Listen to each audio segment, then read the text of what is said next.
Hello and welcome to today's tip. Now I'm going to be using my embossing folders to create beautiful backgrounds for this note card that I've got here.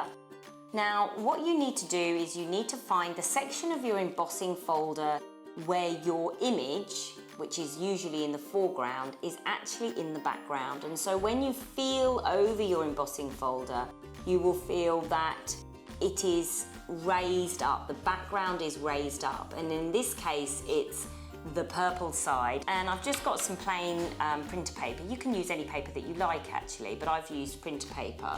And all I am going to do is I'm going to sort of create like an ombre effect really.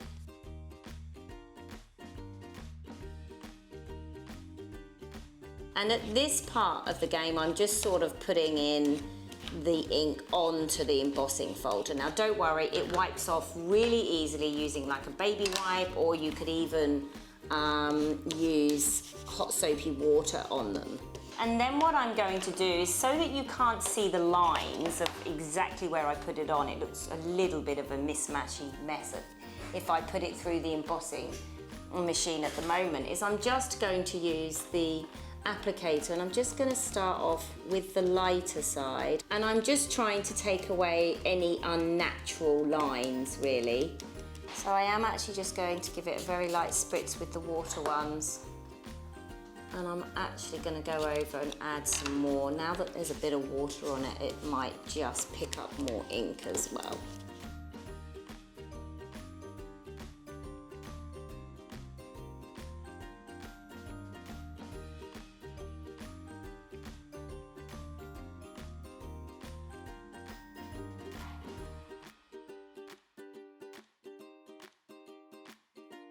So I am going to use this because I really like it, and I'm just going to sort of tear off a section, and this is going to be the background.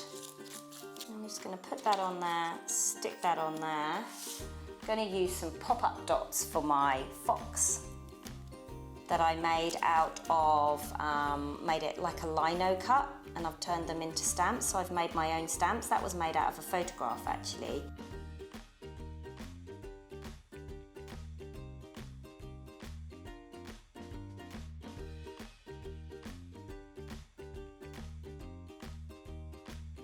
So there we have a fabulous card. This is just a note card, but you could make a wedding invitation with this effect. It really is lovely. I hope you can see the colour in there. So thanks for joining me, and I look forward to seeing you next time.